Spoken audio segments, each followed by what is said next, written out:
ya kenapa ya hari ini dingin banget ya rasanya gitu ya. Lalu salah seorang anak rekom saya gitu ya, sangat konsisten dia selalu bilang gini, enggak, di sini enggak dingin loh C gitu ya. Yang rasa dingin hanya Cece, berarti Cece lagi sakit. Dia selalu bilang seperti itu.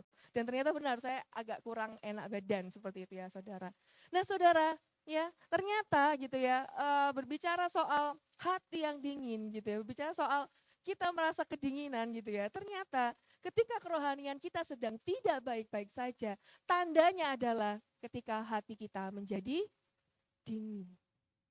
Ya, mungkin gitu ya, secara fisik, secara tubuh kita, kita ada di dalam gereja, mungkin kita secara fisik kita melayani Tuhan, mungkin kita secara fisik kita melayani mengerjakan visi Tuhan, mungkin secara fisik kita mengerjakan semua hal gitu ya di dalam Tuhan, gitu ya. Tetapi ternyata itu tidak menjamin kalau sebenarnya hati kita baik-baik saja. Ya, jika kita melakukannya saja gitu ya, tanpa kita punya semangat lagi, kita sudah kayak mati rasa kalau saya bilang ya, sudah rasanya itu mati rasa, sudah seperti autopilot kalau saya bilang ya, autopilot tuh kayak otomatis kita melakukan gitu ya, tetapi hati kita tidak semangat lagi seperti semula. Ya, saya teringat ketika saya awal-awal saya mengalami Tuhan, saya mengalami perjumpaan dengan Tuhan ya saudara ya. Saya waktu itu masih SMA gitu ya, ketika saya mengalami Tuhan ya saudara, hati ini bisa sangat membara gitu ya. Sangat membara, mungkin kalau digambarin di komik-komik itu mungkin ada kobaran api gitu ya di kepala saya gitu, membara banget. Saya begitu semangat ya saudara ya. Kalau dulu saya di ibadah, saya ketika saya SMA di luar kota pada waktu itu dalam satu hari misalkan ada biasanya kan ada gereja yang 3 sampai 4 kali ibadah ya saudara. Itu rasanya ingin ikut semuanya rasanya gitu ya. Rasanya ingin semua ikut semua gitu ya di ibadah tersebut. Kenapa? Karena saya merasakan hadirat Tuhan yang luar biasa menyentuh hati saya gitu ya. Saya begitu semangat, saya begitu rindu dengerin firman Tuhan. Saya begitu rindu gitu ya menyembah Tuhan di gereja. Saya begitu rindu, sangat membara gitu ya. Jadi saya ingat pada waktu itu karena jaraknya hanya sekitar setengah jam gitu ya ibadahnya. Saya ingat pada waktu itu saya setelah selesai ibadah pertama saya tunggu, kemudian saya ikut ibadah kedua, saya kemudian misalnya udah lapar ya saya bisa lapar ya saudara ya. Saya keluar dulu makan sebentar, saya datang ke ibadah ketiga dan keempat, oh saya semangat dan setiap minggu itu yang saya lakukan. Saya begitu semangat. Nah sekarang pertanyaan saya buat saudara sekalian, kapan terakhir Anda sekalian gitu ya, semangat untuk Tuhan? Ya, saya ketika saya diberikan rema oleh Tuhan tentang hal ini gitu ya, saya teringat pada satu kisah di Alkitab yang kita mau baca ya saudara ya. Mari kita mau baca sama-sama di Wahyu.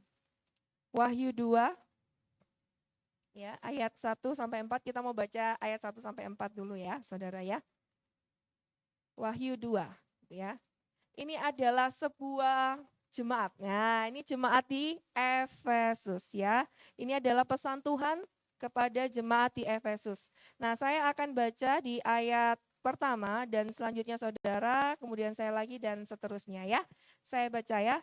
Kepada jemaat di Efesus, tuliskanlah kepada malaikat jemaat di Efesus, inilah firman dari Dia yang memegang ketujuh bintang itu di tangan kanannya dan berjalan di antara ketujuh kaki dian emas itu. Silakan.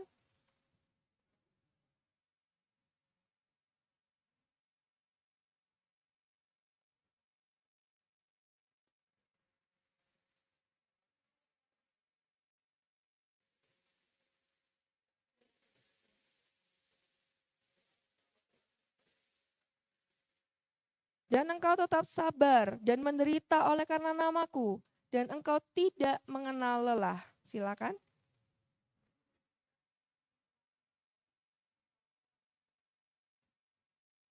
Ya. Jadi saudara ini adalah pesan Tuhan untuk jemaat di Efesus ya saudara ya. Ini adalah jemaat yang luar biasa karena saya ini tipe orang ketika saya membaca firman Tuhan, saya tuh adalah tipe orang yang sangat suka mencari latar belakang dari hal tersebut begitu ya. Nah, ketika saya baca jemaat di Efesus ini, saya cari tahu di firman Tuhan, saya baca di Kisah Para Rasul. Nah, nanti saudara bisa baca karena di Kisah Para Rasul 19 ini adalah cerita tentang jemaat Efesus ini. Dan saya begitu takjub, saya begitu terkesima dengan perbuatan Tuhan untuk jemaat di Efesus ini ya. Karena di situ Tuhan menyatakan banyak sekali mujizat. Tuhan menyatakan banyak sekali perkara besar di Efesus gitu ya. Nah, saya ceritakan sedikit ya Efesus 9 karena Efesus 19 ini ada 3 perikop yang tidak mungkin kita baca semua pada hari ini ya Saudara. Jadi saya akan ceritakan sedikit. Jadi Efesus ini adalah jemaat yang dimana dia adalah rintisan dari Rasul Paulus ya. Nah, Rasul Paulus ini ternyata setelah saya baca kembali ternyata jemaat di Efesus ini adalah jemaat yang paling lama ya dibimbing oleh Paulus. Jadi Paulus itu lama sekitar 2 sampai 3 tahun karena pada waktu itu kan Paulus berkeliling ya kemana-mana ya Saudara ya. Ke sana gitu ya dan di sana Paulus memberitakan tentang Kristus ya, tentang Kristus kepada jemaat ini dan mereka menerimanya dengan sukacita luar biasa ya. Jadi mereka yang dulunya nggak tahu tentang Kristus, mereka jadi kenal Kristus, mereka mau dibaptis, bahkan orang-orang yang ditumpang tangan oleh Paulus mereka bernubuat, mereka dapat berbahasa roh dan sebagainya macamnya gitu ya. Dan bahkan gitu ya ada begitu banyak mujizat yang terjadi gitu ya di sana. Bahkan sampai ada ya sapu tangan yang dipegang sama Paulus. Nih ini bukan sapu tangan ajaib ya bukan ya. Jadi sapu tangan yang dipegang Paulus itu bahkan bisa sampai menyembuhkan sakit penyakit gitu ya. Jadi luar biasa sekali perbuatan Tuhan yang Tuhan nyatakan di situ. Nah, tetapi di sisi lain Saudara, ternyata jemaat Efesus ini itu adalah Efesus ini adalah kota yang di mana itu mereka adalah pusat dari penyembahan berhala juga. Ya Saudara ya. Jadi ada pusat penyembahan berhala gitu ya. Mereka menyembah gitu ya. Ada yang namanya kuil-kuil Dewi Artemis. Jadi mereka itu juga ada sebagian orang yang masih melakukan penyembahan berhala di situ. Gitu ya. Jadi kalau misalnya saya bisa gambarkan ya Saudara ya, orang-orang yang sudah menerima Kristus di Efesus, mereka kayak battle gitu ya. Battle bersama dengan penyembah berhala itu tadi. Karena memang ada, kalau Anda baca sekalian di Kisah Para Rasul 19 itu juga ada kisah di mana orang-orang yang menyembah berhala itu tadi, cari gara-gara gitu ya sama orang-orang yang pengikut Kristus gitu ya. Orang-orang yang pengikut Kristus itu kayak dikecam gitu ya. Nah, tapi Saudara gitu ya, ketika kita melihat latar belakang dari orang-orang di Efesus ini ya Saudara ya, artinya apa? Sebenarnya mereka itu adalah orang-orang yang sangat radikal, orang yang sangat tidak suka dengan ajaran sesat. Mereka begitu menentang yang namanya ajaran sesat. Mereka begitu tekun untuk terus memberitakan Injil. Mereka begitu semangat gitu ya Saudara ya. Di awal gitu ya mereka bahkan dikatakan dia sabar menderita buat Tuhan. Wah, ini berarti orang-orang yang tahan banting tulang. Kalau tulangnya dibanting paling enggak ini ya, nggak mudah patah, nggak mudah remuk gitu ya, kuat-kuat gitu ya mungkin orang-orangnya ya. Dan mereka tidak kenal lelah, gitu ya, dikatakan tidak kenal lelah, begitu ya Saudara. Tetapi ada satu hal yang Tuhan garis bawahi ya, di ayat keempat ya. Namun demikian aku mencela engkau, karena engkau telah meninggalkan kasihmu yang semula. Gitu ya Saudara. Nah ternyata gitu ya, meskipun mereka gitu ya dikatakan mereka itu orangnya sangat tidak kenal lelah, artinya tidak malas, ya. Nah, itu juga ternyata sangat relevan dengan orang-orang di zaman ini, ya. Banyak orang pergi ke gereja, banyak orang yang title-nya pelayan Tuhan, banyak orang yang melayani Tuhan, tetapi belum tentu kasih mereka yang semula itu masih ada di dalam diri mereka. Ini yang sangat mengkhawatirkan Saudara.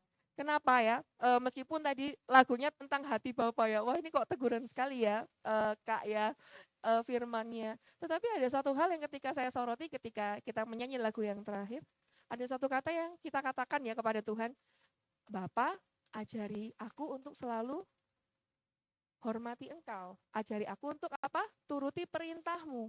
Nah sedangkan kita tahu sendiri bahwa perintah Tuhan yang terutama di firman Tuhan apa? Kasihilah Tuhan Allahmu dengan segenap hatimu dan dengan segenap akal budimu, kekuatanmu ya. Segenap kehidupan kita gitu ya. Kita harus dengan dasarnya apa Saudara? Kasih. Nah, tetapi dikatakan bahwa jemaat di Efesus ini kehilangan kasih yang semula, ya. Ini saudara bisa menimpa siapapun. Makanya saya bilang seperti ini ya. Cerita kita di masa lalu, kesuksesan-kesuksesan kita di masa lalu, ya tidak menjamin bahwa kita tetap bisa mempertahankannya sampai hari ini. Ya, bisa jadi kita memiliki hati kita sudah bisa menjadi dingin gitu ya. Hati kita bisa menjadi kita sudah bisa jadi kehilangan kasih kita yang semula kepada Tuhan.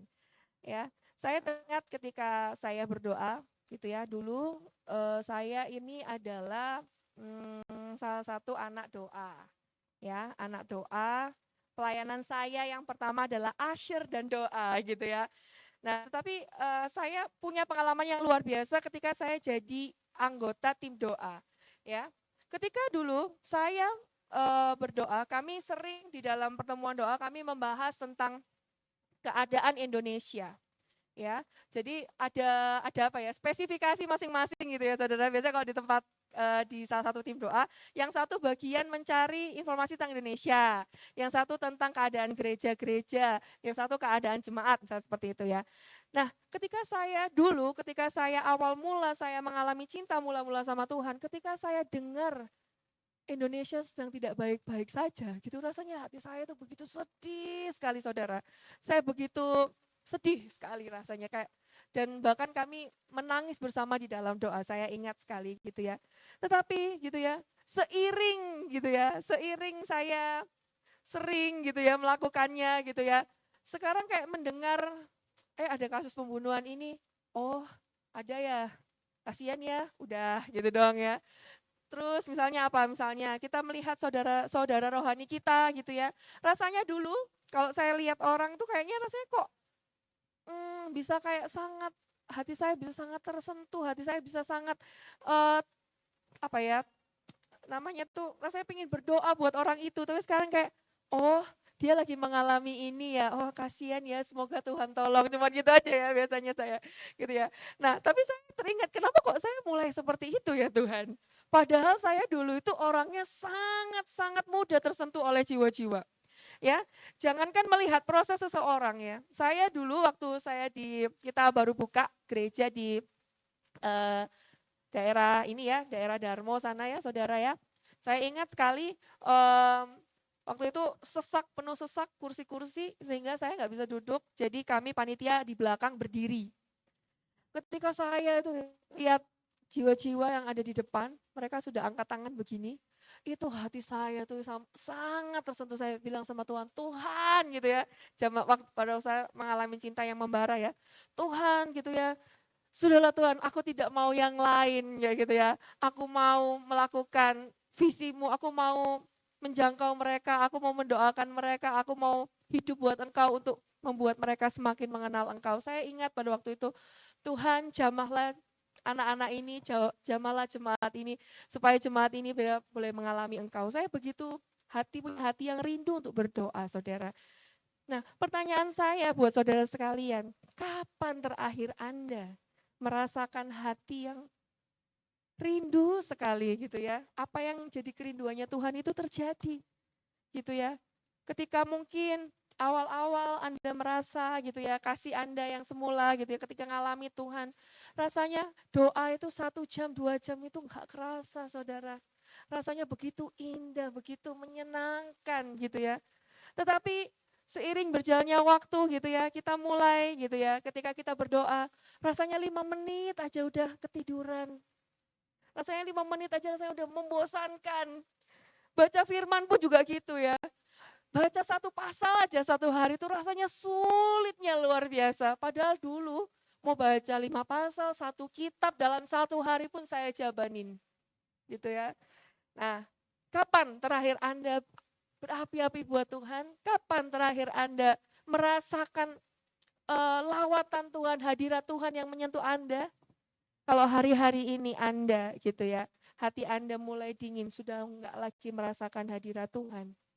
Mari kita cek diri kita, apa yang terjadi dengan hubungan kita sama Tuhan saudara. Ya,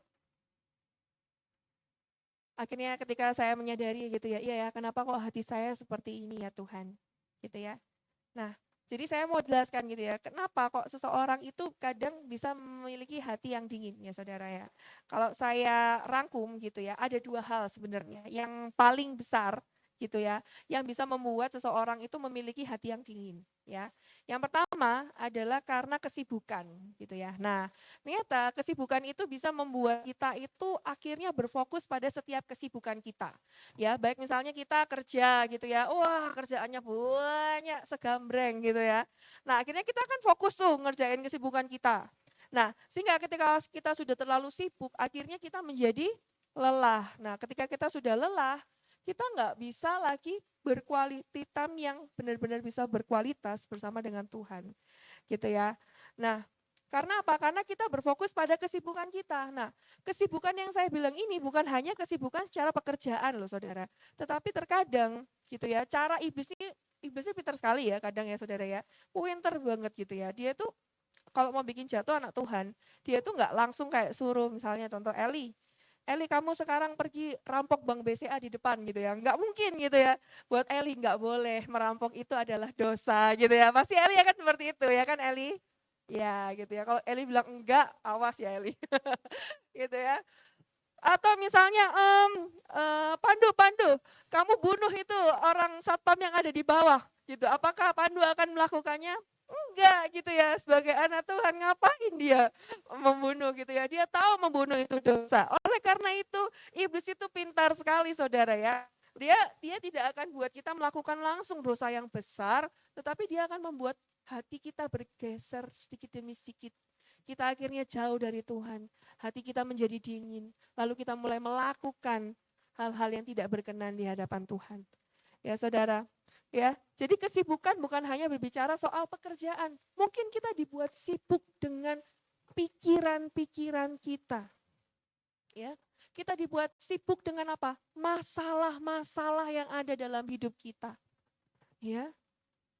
Mungkin ada masalah dari keluarga, masalah dari tempat kerja, masalah dari mana, semuanya datang bertubi-tubi, membuat kita jadi sibuk. Dan akhirnya apa? Ketika kita sibuk, kita fokus untuk pada masalah-masalah kita dan kesibukan kita lupa satu hal bahwa kita harusnya gitu ya, berdiam di dalam Tuhan, Saudara. Ya. Terkadang gitu ya, saya pun juga masih struggle gitu ya. Saya pun mengatakan ini saya seperti ketemplak dengan diri saya sendiri. Kadang-kadang ketika saya dihujani oleh banyak hal gitu ya, baik masalah, pekerjaan dan sebagainya gitu ya. Saya mulai gupuh ya saudara, saya ini orangnya gupuhan ya. Ada yang tahu ya, saya gupuh itu orangnya panikan gitu ya, saya orangnya panikan. Wah gimana ya, ini pekerjaannya gimana ya gitu, jadi kayak fokus terus untuk mengerjakan hal itu. Padahal sebenarnya kayak gitu ya, daripada kita bingung untuk gupuh gitu ya, atau panik gitu ya, kenapa kok nggak kita taruh sebentar, kita berdoa, kita tata apa yang harus kita kerjakan dahulu. Nah terkadang kita tuh bisa jadi orang-orang yang seperti itu loh saudara. Ya di dalam Tuhan, kita rasanya kepingin semuanya diselesaikan masalah kita kayak gitu ya. Semuanya sampai kita itu lupa melibatkan Tuhan di dalam setiap apa yang kita lakukan saudara. Dan ketika gitu ya, hati kita gitu ya, kita sering kali seperti itu, kita nggak punya waktu yang berkualitas dengan Tuhan, maka lama-kelamaan hati kita bisa menjadi dingin. Ya.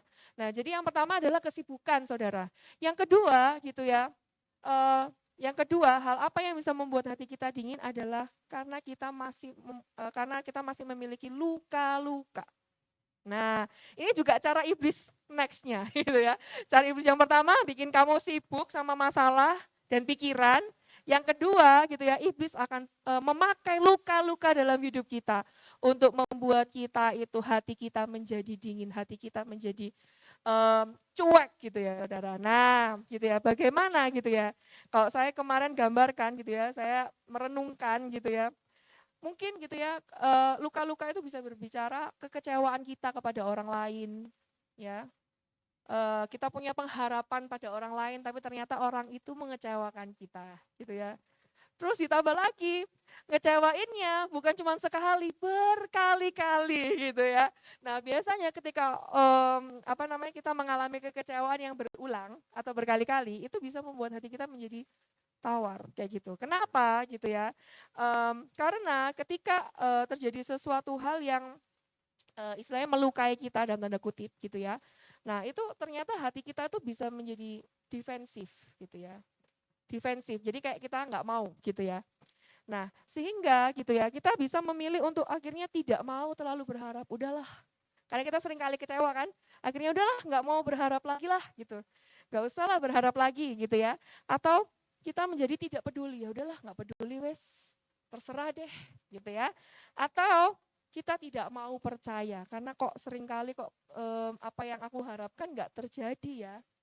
Wes aku nggak percaya lagi deh gitu ya. Nah seperti itu ya. Itu luka itu bisa berbicara yang pertama kekecewaan kita pada orang lain gitu ya. Yang selanjutnya kekecewaan luka ternyata bisa berbicara tentang kegagalan diri kita. Nah ini juga ya menjadi sebuah poin yang juga perlu kita highlight gitu ya, bahwa terkadang ketika kita melakukan sesuatu dan itu gagal kayak gitu, itu bisa meruntuhkan apa ya, hati dan jiwa kita gitu ya. Kalau masih sekali masih mending. Kalau berkali-kali saudara, wah itu bisa menjadi sebuah trauma. Nah, dan ternyata trauma inilah yang bisa membuat hati anak-anak Tuhan menjadi dingin saudara. Ya, trauma bisa membuat hati anak-anak Tuhan menjadi dingin gitu ya. Beberapa waktu yang lalu saya mengalami ini saudara gitu ya. Saya memiliki banyak pergumulan di dalam saya membimbing gitu ya, dalam saya membimbing anak-anak rohani gitu ya. Di dalam perjalanan gereja ini saya mau ceritakan sedikit, tidak mudah bagi kami pembimbing-pembimbing untuk membimbing jiwa-jiwa gitu ya. Karena yang kami bimbing ini adalah manusia saudara ya. Mereka punya background masing-masing, mereka punya perasaan, mereka punya proses masing-masing ya. Kecuali kami ini membimbing bebek gitu ya saudara ya. Ayo bebek sini semua, nurut mereka gitu ya. Ayo bebek ikut induknya semua gitu ya. Senurut itu saudara ya. Tapi ketika kami membimbing jiwa, tidak semudah itu saudara gitu ya. Ada gitu ya jiwa-jiwa yang ketika kami bilang, kami ngomong sesuatu gitu ya, menolak gitu ya. Kemudian ada juga yang karena mereka juga punya luka kayak gitu ya. Mereka curiga kepada pemimpin rohani gitu ya. Ada juga gitu ya yang memutuskan untuk saya tidak mau dibimbing oleh engkau gitu ya. Nah disitulah kami sebagai pembimbing, kami bukan dewa gitu ya. Kami bukan Tuhan yang hati kami sekuat itu gitu ya saudara. Terkadang dengan hal-hal seperti itu kami bisa sedih, kami bisa terluka, kami bisa dalam tanda kutip ya mengalami trauma karena berkali-kali mengalami hal yang sama gitu ya. Dan saya sadari ketika saya trauma pada waktu itu, yang saya sadari adalah sudahlah, nggak peduli deh, saya nggak mau bimbing orang lagi gitu ya. Buat saya itu sangat melukai saya gitu ya. Nah tetapi satu hal gitu ya yang Tuhan taruh dalam hidup saya kayak gitu adalah Tuhan bilang sama saya, kamu tuh terluka kayak gitu. Dan kamu tidak boleh membiarkan luka kamu itu terus-menerus membuat menggerogoti kerohanian kamu sehingga ketika kamu biarkan hati kamu terlalu lama dingin, maka kamu akan bisa kehilangan Tuhan. Bukan hanya kehilangan hati lagi, tapi udah kehilangan Tuhan. Kayak gitu ya. Pernah saudara lihat, saya pernah dengar beberapa waktu yang lalu ada pendaki naik gunung ya. Seorang yang naik gunung, kemudian dia jatuh. Jatuh tapi bukan langsung meninggal ya. Kalau saya dengar, dia jatuh bukan langsung meninggal. Tapi karena dia di ketinggian yang sangat tinggi, maka dingin sekali kan saudara. Nah, ketika saya dengar berita itu kayak gitu, saya kaget, wah itu pasti meninggal karena itu tuh, karena di jurang kan, pasti kalau orang jatuh di jurang kan meninggal. Tapi ternyata saudara, setelah saya dengar-dengar lagi kisahnya, dia itu nggak langsung meninggal. Dia itu jatuh ke situ, tapi karena nggak ada yang nolong dalam beberapa waktu dan sangat dingin, maka dia meninggal karena kedinginan kayak gitu. Pernah dengar ya cerita-cerita yang seperti itu? Itu namanya apa ya saudara ya? Yang ya, hipotermia ya saudara ya. Dia mengalami hipotermia, ternyata kedinginan, di saat dia kedinginan dalam waktu yang sangat lama, dia bisa meninggal. gitu ya. Nah, demikian juga dengan kerohanian kita. Ketika kita membiarkan luka-luka dalam hidup kita dan kita tidak segera bereskan luka-luka itu, maka itu bisa menyebabkan hati kita menjadi dingin. Dan kalau lebih lama lagi kita bisa mengalami yang namanya kematian rohani, saudara. Oleh karena itu saudara ya, saya mendorong saudara gitu ya, untuk sama-sama kita belajar untuk membereskan luka-luka yang ada dalam diri kita gitu ya. Baik itu berbicara tentang kekecewaan kita pada orang lain, baik itu berbicara tentang kegagalan diri kita, baik itu berbicara mungkin trauma-trauma kita. Mari kita belajar melangkah saudara. Karena saya percaya ketika kita bawa setiap luka kita di hadapan Tuhan gitu ya. Tuhan itu adalah Tuhan yang seperti Bapa kita yang rindu untuk membalut setiap luka-luka kita. Ya. Bagaimana dengan keadaan hati saudara sekalian? Ya. Apakah hati saudara sekalian sudah menjadi dingin hari-hari ini? Apakah kita sudah enggak lagi punya api, punya semangat kepada Tuhan? Nah, kita mau sama-sama renungkan ini ya saudara ya. Kita baca di ayat selanjutnya ya, ayat kelima saya bacakan. Dari ayat keempat dulu ya, saya bacakan ya. Namun demikian aku mencela engkau karena engkau telah meninggalkan kasihmu yang semula. Sebab itu ingatlah betapa dalamnya engkau telah jatuh. Ya, dikatakan sebab itu ingatlah betapa dalamnya engkau telah jatuh. Bertobatlah dan lakukanlah apa yang semula engkau lakukan. Jika tidak demikian, aku akan datang kepadamu dan aku akan mengambil kaki dianmu dari tempatnya jikalau engkau tidak bertobat. Nah, jadi ternyata dari firman Tuhan kita tahu bahwa ternyata gitu ya, ketika kita melakukan segala hal gitu ya kepada Tuhan gitu ya, tapi tidak dengan kasih yang semula saudara, ya. Ternyata itu sudah dikatakan kita sudah dalam loh jatuhnya. Gitu ya. Kalau di dalam firman Tuhan, Tuhan Yesus itu begitu mengecam, saudara, ahli Taurat, para orang Farisi. Kenapa? Kenapa kok Tuhan mengecam mereka? Karena apa? Karena mereka melakukan semua aktivitas rohani, mereka berdoa loh. Mereka tinggal hari-hari di dalam rumah Tuhan. Mereka begitu mengetahui apa isi kitab Taurat, tetapi mereka tidak melakukannya atas dasar kasih. Ya. Oleh karena itu saudara, mari kita sama-sama yuk gitu ya. Saya ajak gitu ya. Kita mau sama kembali gitu ya kepada kasih kita yang mula-mula sama Tuhan. Gitu ya. Bagaimana Kak supaya kita bisa kembali gitu ya, memiliki kasih yang mula-mula kepada Tuhan. Gitu ya. Yang pertama, kita perlu yang namanya mengingat kembali yang namanya kebaikan Tuhan dalam hidup kita. Ya. Seringkali kenapa kok underestimate sama Tuhan kadang-kadang ya. Gitu. Kenapa sih misalnya kita kecewa gitu ya. Kenapa kok Tuhan izinkan terjadi sih? Kenapa kok gini? Kenapa kok gitu gitu ya. Karena kita lebih mikirin itu masalah kita daripada kebaikan Tuhan. Ya. Kadang kita tuh fokus sama hal-hal yang kayaknya tuh mengganggu hidup kita gitu ya. Padahal ada yang namanya pertolongan Tuhan, ada kebaikan-kebaikan Tuhan yang Tuhan berikan dalam hidup kita yang kita nggak bisa rasakan saudara. Nah oleh karena itu mari kita mengingat kembali setiap kebaikan Tuhan yang Tuhan sudah berikan dalam hidup kita. Gitu ya. Kita mengingat juga pertolongan Tuhan ya saudara. Kita juga mengingat kembali momen perjumpaan kita sama Tuhan. Gimana sih kalau orang lagi jatuh cinta itu ya. Apapun akan kuselami untukmu meme gitu ya. Nah ya. Hujan pun akan kuterjang untukmu meme gitu ya. Misalnya si meme telepon Koko tililit gitu ya. Koko, aku pengen bubur Bandung gitu yang ada di Bandung kok gitu ya. Waduh gitu ya. Terus tapi gimana dong Mas sekarang hujan gitu ya. Belikanlah kok.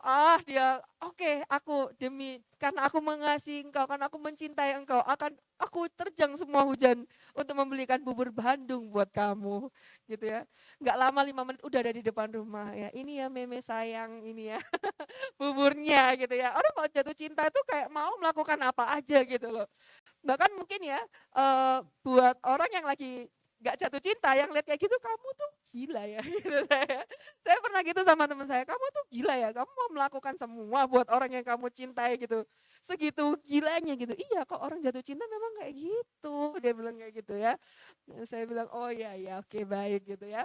Nah seperti itu juga kalau kita jatuh cinta sama Tuhan loh saudara, ya kita mau melakukan apa saja buat Tuhan gitu ya. Kita nggak hitung-hitungan sama Tuhan gitu ya. Kita tuh rindu Tuhan itu senang. Pasti gitu toh. Kalau misalnya ada jatuh cinta, siapa di sini pernah jatuh cinta? Ya, rasanya tuh kalau misalnya kamu kasih dia bunga, ya gitu ya. Terus dia seneng, dia senyum, ah kok aku seneng banget loh kamu kasih aku bunga, saya kayak gitu ya. Kayak rasanya tuh yang ngasih bunga gimana perasaannya? Ngasih bunga ya, coba yang ngasih bunga perasaannya. Wah seneng deh, aku udah usaha ini kayak kamu seneng ya aku kasih ini, kayak gitu.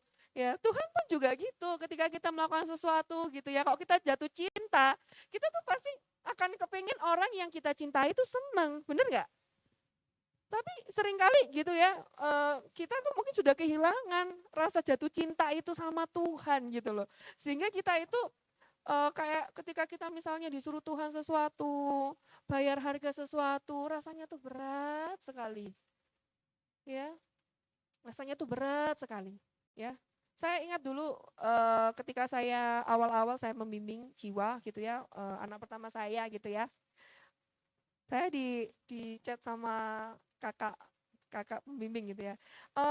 Ellen tolong kamu ini ya jemput dan antar anak rohani kamu ke gereja. Nah, zaman dulu gerejanya belum di sini saudara, dia kaya belum ada di sini ya.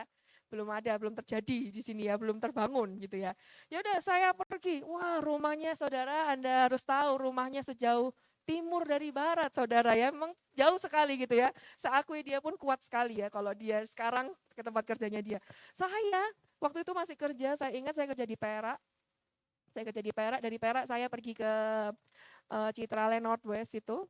Kemudian saya jemput dia, saya bawa ke Yakaya, saudara ya, Yakaya ini ya, perlu di notes ya, ke Yakaya. Setelah itu saya kembalikan lagi setelah ibadah, saya kembalikan lagi ke Northwest. Dari Northwest saya pulang ke daerah Duku Kupang gitu ya. Saya ingat waktu itu gitu ya, kok bisa ya saya begitu semangatnya pada waktu itu, dan saya nggak ada sakit-sakit, nggak ada sakit-sakit, nggak ada yang lain-lain gitu saudara, nggak ada gitu saudara ya.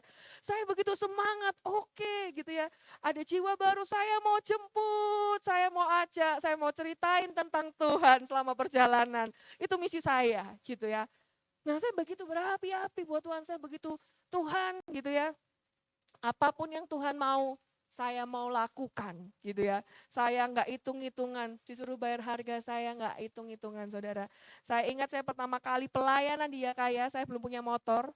Saya dulu nggak ada semacam Gojek online gitu, nggak ada ya, ojek-ojek online nggak ada. Saya naik taksi saudara ya. Bayangin saya naik taksi dari Duku Kupang ke Yakaya. Itu saya ingat sekali ya, ini sampai sampai hari ini saya ingat jumlahnya berapa karena itu sangat mahal. Sekitar 65.000 sampai 70.000 sekali jalan loh saudara. Sekali jalan, naik taksi.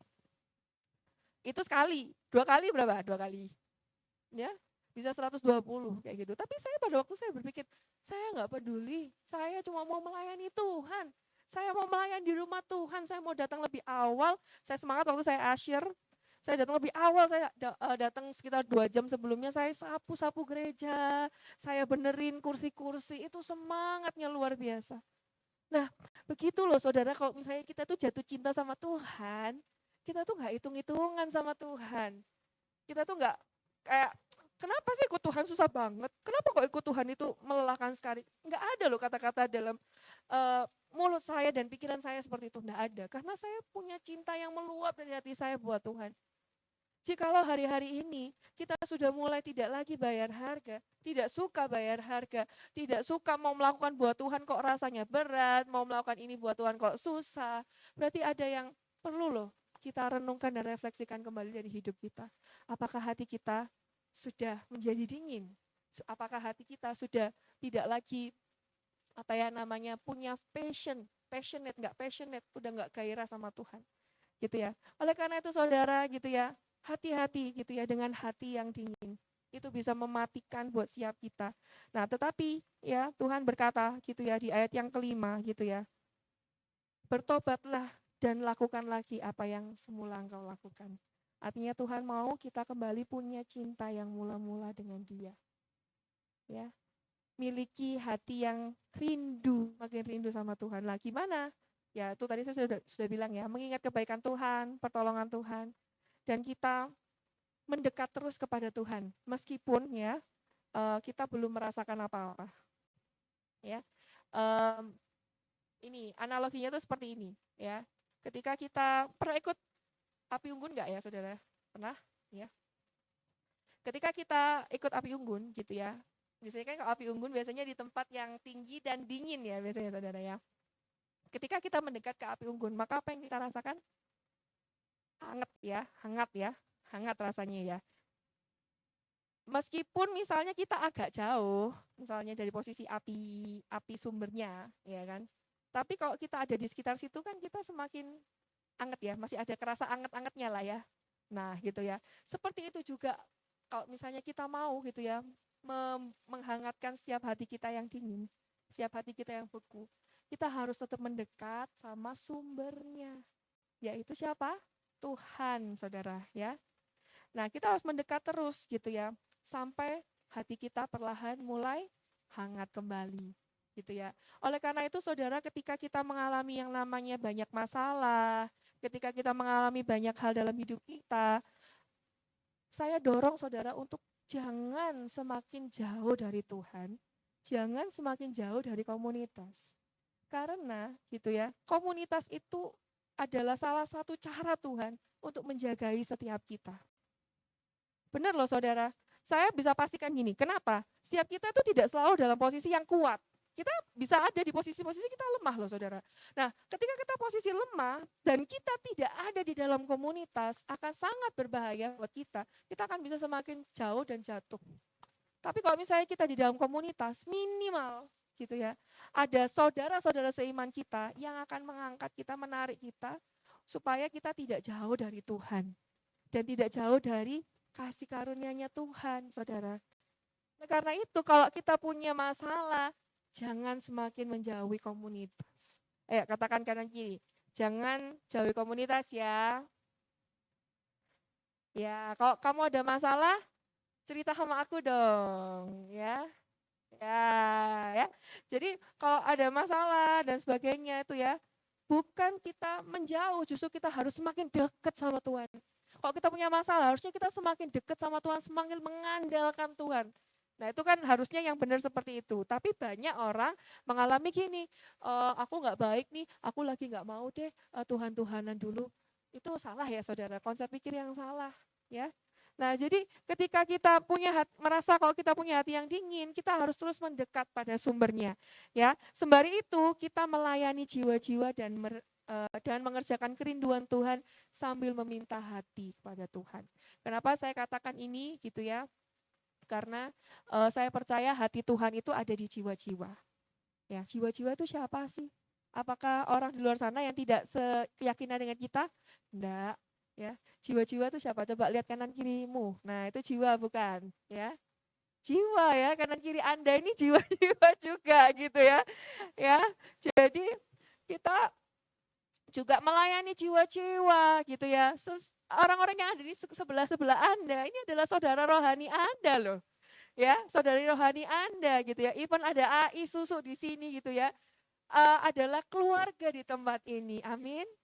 Amin gitu ya. Jadi kita melayani, saling membantu, saling mensupport gitu ya. Dan hati Tuhan ada di jiwa-jiwa. Saya ingat ketika keadaan saya lagi kurang baik, ketika saya merasa saya sangat jauh dari Tuhan. Dan ketika saya berada di tim doa, saya harus berdoa syafaat. Saya ingat saya harus berdoa, saya dikasih list nama orang-orang yang harus didoakan. Saya ingat ketika saya doa buat mereka, disitulah saudara ternyata gitu ya. Saya kembali bisa merasakan hatinya Tuhan. Ya saudara, jadi ketika kita nggak baik-baik gitu ya, kadang Tuhan memakai cara-cara seperti itu untuk membuat kita itu punya hatinya Tuhan lagi. Ya, jadi bukan hanya kita mendekat saja kepada Tuhan, tetapi sembari itu kita juga melayani jiwa-jiwa. gitu ya. Kita juga mengerjakan kerinduan Tuhan, saudara. Kita mengerjakan panggilan kita di dalam Tuhan. Ya, kemarin Bapak Gembala sempat memberikan di Bible Study ya, memberikan perbedaan apa sih perbedaannya pekerjaan dengan panggilan. Pekerjaan itu kita lakukan tujuannya untuk diri kita sendiri. Tetapi kalau panggilan selalu ujung-ujungnya buat Tuhan. Apakah hari-hari ini kita mengerjakan segala sesuatu untuk diri kita saja? Atau kita juga mau belajar melakukan panggilan kita, yaitu kita mau mengerjakan buat Tuhan? Saudara? Mari gitu ya, saya dorong saudara untuk kita sama-sama punya hati yang rindu untuk kita menemukan dan mengerjakan panggilan kita. Panggilan itu enggak harus berbicara jadi pendeta saja, enggak berbicara jadi full timer saja. Jadi apapun saudara, jadi pedagang, jadi karyawan, jadi guru, jadi pemain musik, jadi apapun. Kalau engkau lakukan itu buat Tuhan, artinya kamu sudah mengerjakan panggilanmu. Ya, amin. Amin, saudara ya. Oke, saya panggil untuk pemain musik bisa maju ke depan. Kita mau sama-sama renungkan ya kebenaran firman Tuhan ini. Saya percaya ya saudara ya, biarlah setiap kita ini boleh ya belajar sesuatu dari kebenaran firman Tuhan yang sudah kita dengarkan pada hari ini. Saya percaya Tuhan itu adalah pribadi yang menyukai yang namanya hubungan, saudara. Tuhan itu, saya percaya Tuhan menghargai setiap pelayanan kita, setiap upaya kita, jerih lelah kita di hadapannya Dia. Tetapi gitu ya, yang Tuhan rindukan dalam hidup kita itu bukan aktivitas fisiknya, tetapi hati kita, cinta kita yang kita berikan buat Tuhan itu jauh lebih penting ya daripada semua aktivitas yang ada. Mari kita mau sama-sama renungkan kebenaran firman Tuhan ini. Terima kasih Tuhan, terima kasih ya Bapa. Sungguh Tuhan, kami rindu ya Bapa, dalam hidup kami boleh dengan kasih yang sama seperti kasih kami yang mula-mula Tuhan. Kami memberikan hidup kami melayani Engkau Tuhan. Tuhan tolong setiap kami ya Bapa. Jika Tuhan ada di antara setiap kami, Kau dapati kami memiliki hati yang mulai dingin Tuhan. Mungkin hati kami sudah gak lagi peduli apa yang Kau mau dalam hidup kami. Mungkin hati kami sudah tidak lagi Tuhan merasakan Tuhan hadirat-Mu Tuhan di dalam setiap doa-doa kami, di dalam setiap waktu-waktu kami ya Tuhan. Karena itu hari ini kami datang dengan segala kerendahan hati di hadapan-Mu Tuhan. Kami rindu kami masuk di dalam hadirat-Mu Tuhan. Dan bahwa kami mendekat kepada Engkau, Yesus. Hadirat-Mu, sujud menyembah, mencari wajah-Mu, dan bukan berkat-Mu, mencari wajah-Mu Tuhan. Kau yang maha tahu dalamnya hatiku. Tiada yang lain seperti diri-Mu. Di hadirat-Mu ku sujud menyembah, mencari wajah-Mu, dan bukan berkat-Mu. Kau yang maha tahu dalamnya hatiku. Tiada yang lain seperti diri-Mu. Segenap hidupku ku mengasihi-Mu, Yesusku, ku cinta padamu.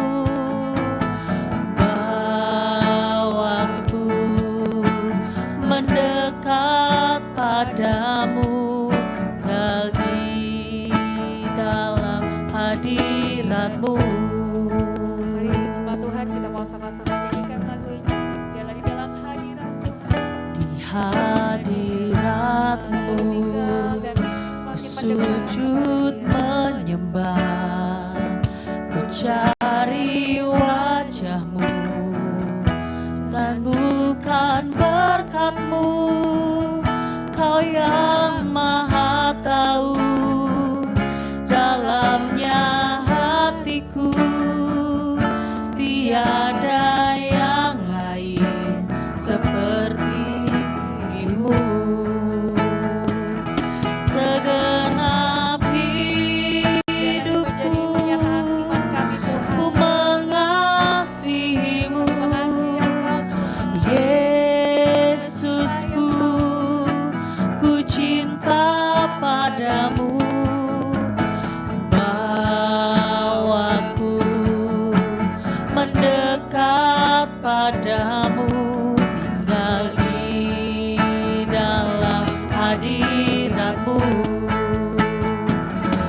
dengan sepenuh hati kita sama-sama serukan.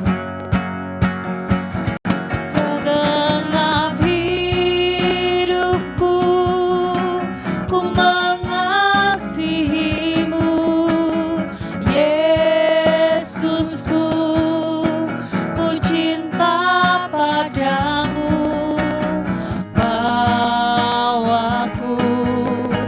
mendekat padamu, tinggal di dalam hadiratmu, tinggal di dalam hadiratmu, tinggal di dalam hadiratmu. Tuhan, kami mengucap syukur atas firman yang boleh dibagikan. Engkau yang lebih tahu daripada kami, dan sekiranya Tuhan hati kami mulai dingin tanpa kami sadari, Tuhan Engkau kuatkan setiap kami, kembalikan kami pada kasih-Mu Tuhan, kasih yang berkobar untuk Engkau, kasih yang sungguh-sungguh Tuhan, mengasihi Engkau dengan sepenuh hati, sepenuh kekuatan jiwa dan akal budi setiap kami.